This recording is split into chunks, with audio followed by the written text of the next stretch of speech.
Welcome to the Ultimate Sports Blog Podcast. Today is Saturday, April 14th, 2018. This is going to be the all-inclusive NBA playoff bracket predictions, predicting how the bracket of the NBA playoffs is going to come out. It starts technically today, this afternoon. I'm recording this in the middle of the night. Starts this afternoon at 3 o'clock on ABC with San Antonio at Golden State, but we'll start in the Eastern Conference.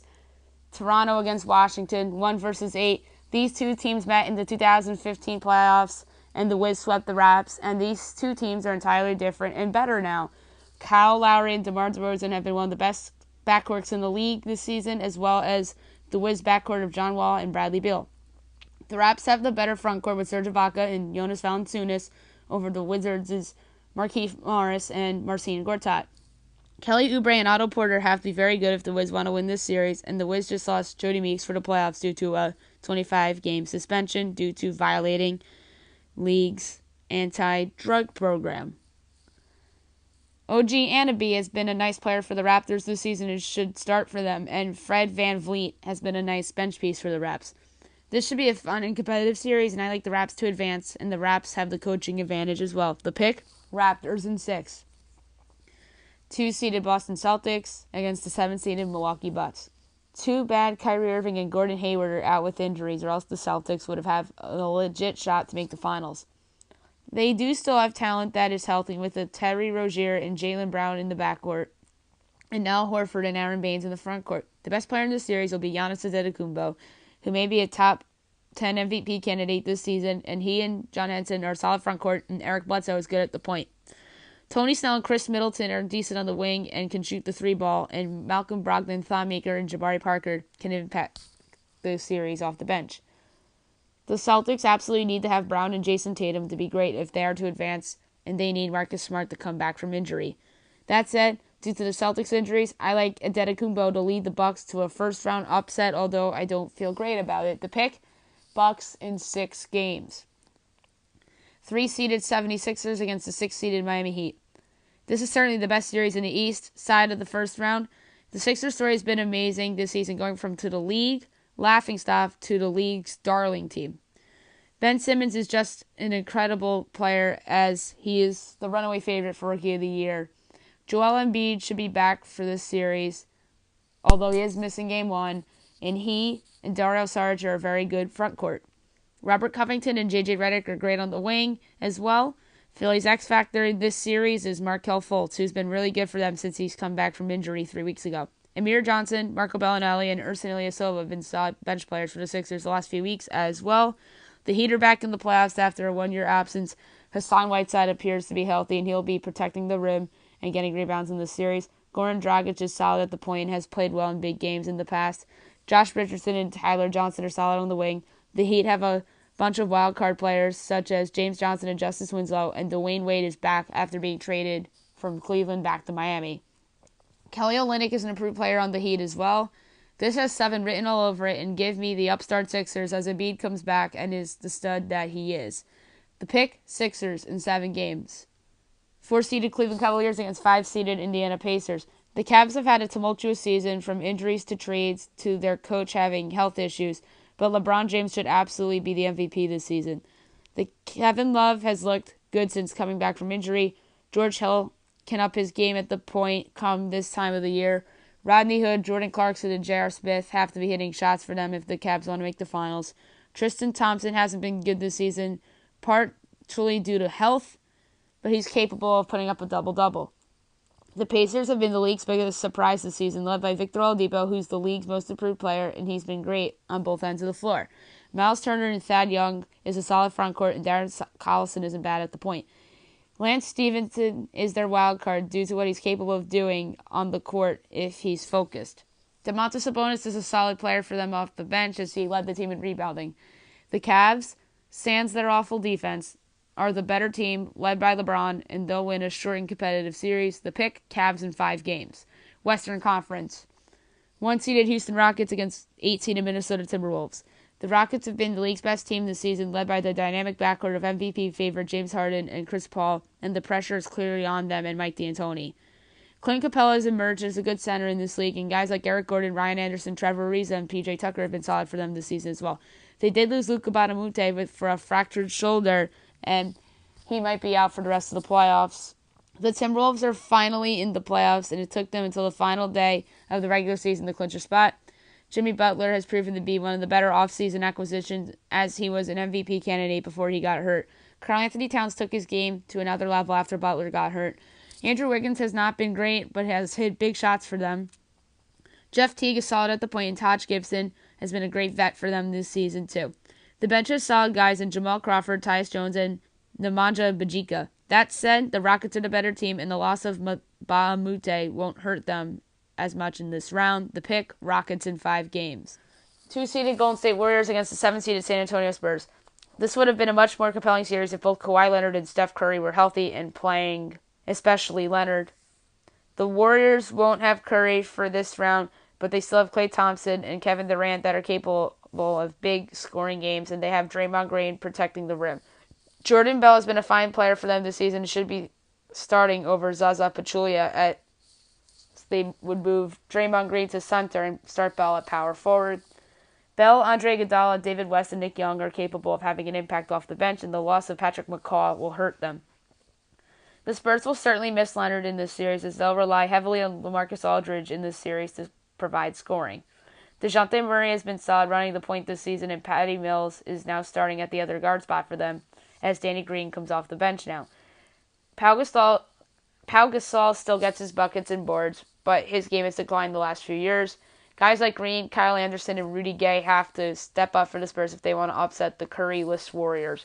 If Leonard was healthy, I would have taken the Spurs in an upset. But nope, give me the Dubs in what I think will be a short but competitive series, mainly due to the fact that I don't think San Antonio is that good without Kawhi Leonard. So give me the Warriors in 5 games, although I don't feel good about that one. 3-seeded Portland Trailblazers against the 6-seeded New Orleans Pelicans. This series is a sleeping giant out west that I don't think is getting enough attention. The Blazers closed out the regular season very well, led by the great backcourt of Damian Lillard and C.J. McCollum. Al-Farouq Aminu has been underrated good for them in their front court and has been shooting well from 3. Yusuf Nurkic has been disappointing this season after playing great all around after they traded for him last season. Their bench isn't great, but they have solid players such as Shabazz Napier and Zach Collins coming off the bench. The Pelicans somehow made the playoffs after losing DeMarcus Cousins for the season, and that's because of the MVP level play of Anthony Davis, who's just a flat-out stud. Drew Holiday has been really good at the point on both ends this season, and Rajon Rondo has been tremendous as well, who seems to be rejuvenated. Etuan Moore has been great for them on the wing and can shoot the 3-ball well. Nikola Mirotic is an X-factor due to his ability to get hot from 3 and the ability to space the floor with Davis. The Pelicans have the worst bench out of the 16 playoff teams, and it features guys like Ian Clark and Dante Cunningham, who probably would not be seeing playing time on one of the better teams in this league. That said, because of the dynamic backcourt and the team's ability to hit threes, give me the Blazers in a closer and longer series than people think due to Davis being the best player in the series and his ability to win games by himself. The pick, Trailblazers in 7 games. 4-seeded Oklahoma City Thunder against the 5-seeded Utah Jazz. Here has the makings of a great series with a ton of talent on both sides. The Thunder have had a strange season with a ton of great wins and a lot of head-scratching losses, but yet again, Russell Westbrook averaged a triple-double on the season.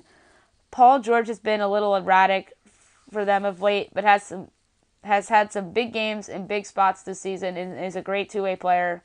Carmelo Anthony is a player that's shown decline this season, but I won't be surprised if he's rejuvenated in the playoffs, especially this is Melo's first playoff since 2013 when he was playing at an MVP level for the Knicks. Steven Adams is one of the better true centers in this league, and he's played well in playoff games. Corey Brewer has been a nice trade deadline add for the Thunder, and guys like Terrence Ferguson and Patrick Peterson are capable of having impacts off the bench. The Jazz deserve a lot of credit, as they were written off by many in the middle of the season as they looked to be headed to the lottery, but here they are in the playoffs and could have had home court in the first round if they won their final regular season game. Rudy Gobert is a stud that can rebound and block shots, and if he didn't miss time, the Jazz would have been the 3 seed for sure. Donovan Mitchell will be the Rookie of the Year runner-up as he was phenomenal this season. Joe Ingles is one of the more improved all-around players in this league. Rookie Rubio has been good in the second half of the season, and so has Derek Favors. Their bench is full of solid guys such as Jay Crowder, Jonas Jerebko, and Alec Burks.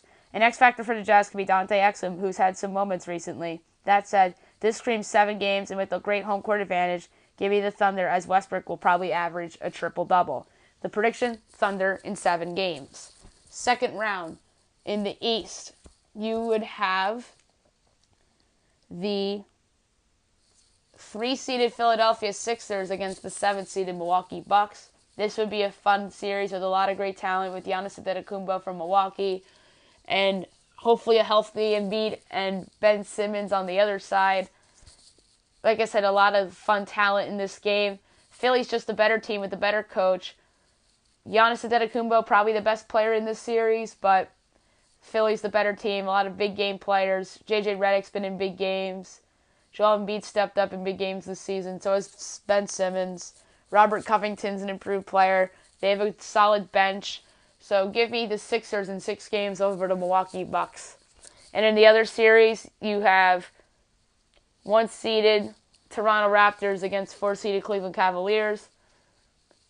The Raptors, one of the better teams in the league for most of the season, falled off a little bit in the second half of the year. Maybe because they're just cruising to that 1 seed and they knew they had it in the bag with all the Boston injuries. But they can't be slept on in this series, especially that they have a healthy team this time around. Although LeBron and the Cavs have owned them in the playoffs, I believe the series will be competitive. But that said, the Cavs are just a better team, led by LeBron, who should be the MVP this season. I'll keep saying it on my podcast over and over and over. I strongly believe that LeBron James should be the league MVP this season. I mentioned all the reasons in previous podcasts. Give me the Cavaliers in 6 games over the Toronto Raptors to set up a fascinating conference finals between Philadelphia and Cleveland. West, round 2. You would have the Houston Rockets against the Oklahoma City Thunder. This series would be fantastic. James Harden against Russell Westbrook. Harden obviously against his former team. That's what makes that series so fascinating. And Paul George, can he defend Chris Paul or James Harden? Can Carmelo Anthony step up? And here's another interesting subplot. Carmelo Anthony was supposed to get traded to the Houston Rockets. He did not. He was traded to the Oklahoma City Thunder because the Knicks did not want to take back Ryan Anderson's contract, and neither did a third or fourth party team involved in a possible Melo to the Rockets deal. And how different would this season be for both teams if that was the case? Maybe the Rockets would have had a little drama with Melo and D'Antoni, or Oklahoma City would be the 1 seed with a great duo of Westbrook and George. Like I said, a lot of talent in this series. 2 really good traditional centers in Steven Adams and Clint Capella. A lot of guys in this series that could shoot threes. This screams instant classic. Give me the Rockets with home court advantage in 7 games to advance to the Western Conference Finals. And the other side of the Western bracket, you have 2-seeded Golden State Warriors against 3-seeded Portland Trailblazers. This should be a fun and entertaining series. Steph Curry will be back for this round, hopefully. I mentioned that Golden State is missing a key bench piece in Patrick McCaw.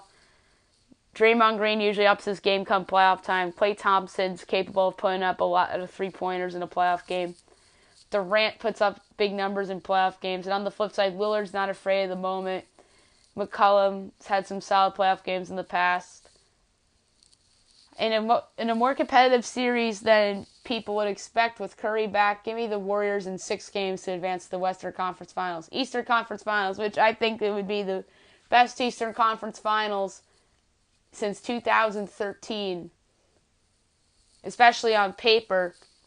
4-seeded Cleveland Cavaliers against the 3-seeded Philadelphia 76ers. Yes, don't forget Philly would have home court advantage here with all the young talent, with Simmons and Embiid against LeBron James, and there's rumors that LeBron is eyeing Philly as his next possible destination. That's a great storyline for this possible series. I can't wait.